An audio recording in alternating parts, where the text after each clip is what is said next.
You're listening to When Love Shows Up, weekly reflections on God's presence. I'm Philip DeVaul, the rector of the Episcopal Church of the Redeemer in Cincinnati, Ohio. Thank you for joining us.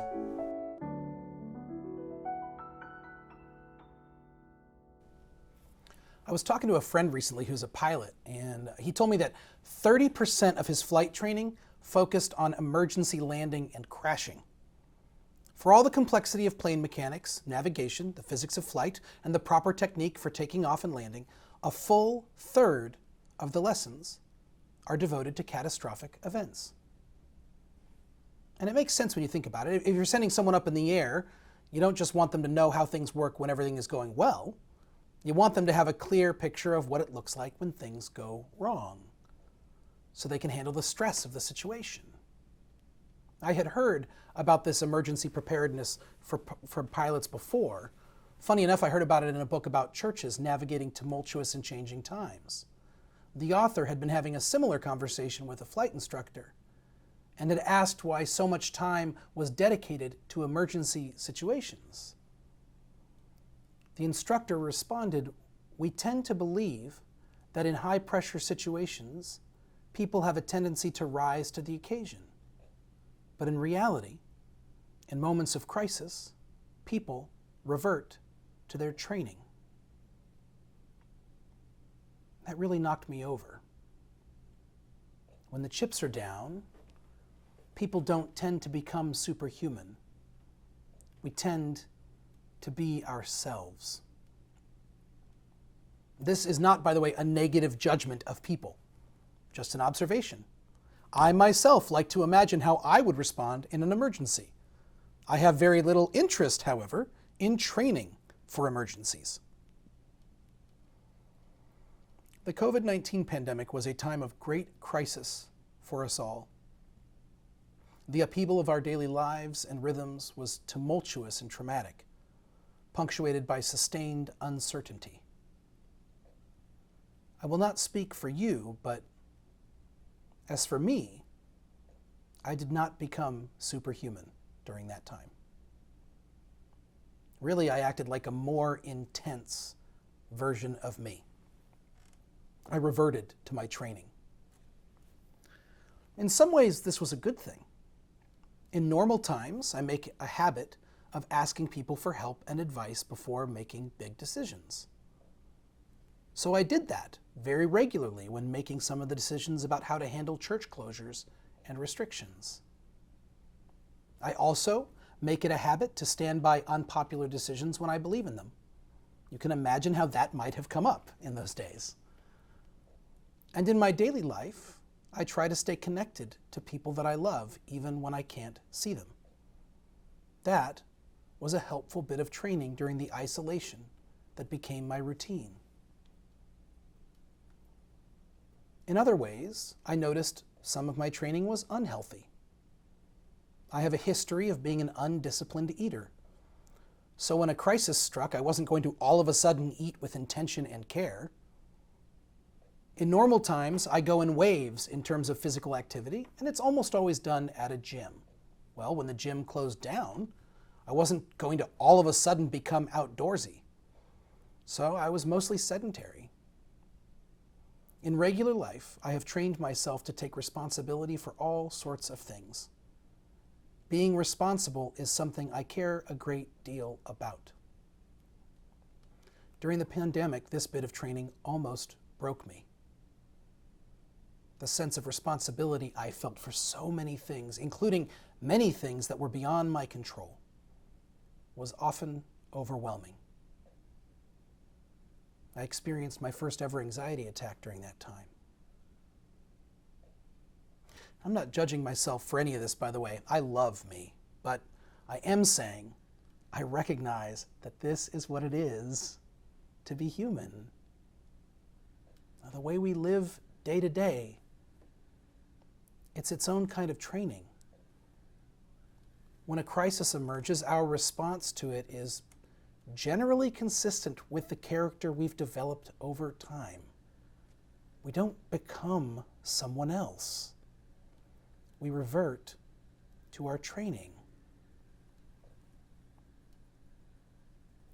Pages of ink have been spilled over church-going trends, especially in the aftermath of the pandemic. So many churches, including our Church of the Redeemer, shut their doors and ceased worshiping in person for a sustained period of time. We provided opportunities for online worship, Bible study, and fellowship, which were produced with care and intention. When doors opened back up, there were restrictions in place for the health and safety of attendees, and the number of people who joined us was smaller. Eventually, all restrictions were lifted, but many people did not return to regular worship. It would be convenient to judge the people who have not reincorporated church engagement into their daily lives. If it's their fault, I can feel self-righteous. Likewise, it would be convenient to say not everyone has returned because we church folk haven't done the magic set of things that will bring them back. The reality is more complicated, and I think it has to do with the training. I was having a lovely conversation with a man who hadn't come back, and he said he probably wasn't going to come back. He quoted another priest, a former rector of our church, who had said, "You don't go to church because you believe because you go to church." Then he said we stopped going to church and maybe we stopped believing. We talked for a while, and of course, his story, like all our stories, went deeper. It wasn't as simple as he stopped going and his belief dissipated. Besides, when he was honest, he had already been going less and less prior to the pandemic. We saw that a lot. People who had already been less engaged during normal times were in a process that was sped up by the shutdown. Again, I say that without judgment. We are people. We are trying to figure out our lives. We create patterns, habits. A crisis comes. We do what comes most naturally. And I think what comes most naturally to many people is to think of church, at best, as a nice idea, as a positive extracurricular activity. The occasional affirming message, the friendly face, the familiar hymn, the nostalgia for something half-remembered from childhood. And that's okay. If that's the case, you are welcome to show up literally any time you want, and you will be welcomed and loved. Life is hard. I won't begrudge you any bit of joy you find at church, even if it's just once. God bless you, literally. At the same time, I am interested in your training and mine. I am interested in the habits we create in our everyday lives, the things we make normal during the normal times. Because I don't at all believe the tumult is behind us. There will be more emergencies, more crises, more crash landings. And I want us to be prepared. How might your understanding of church shift if you thought of the things we do together as training? Bible study, for instance. It isn't about making you smarter. It's about working out the muscles for actively wrestling with God. If church is an extracurricular activity, that's fine. But for me, as difficult as the pandemic was, as challenging and painful as it was, I felt held in love by our church. It was not perfect, and it did not make everything better. But the time we spent together in the normal times was training. The rhythm of showing up, of engaging, of connecting becomes our practice, our normal. That's training.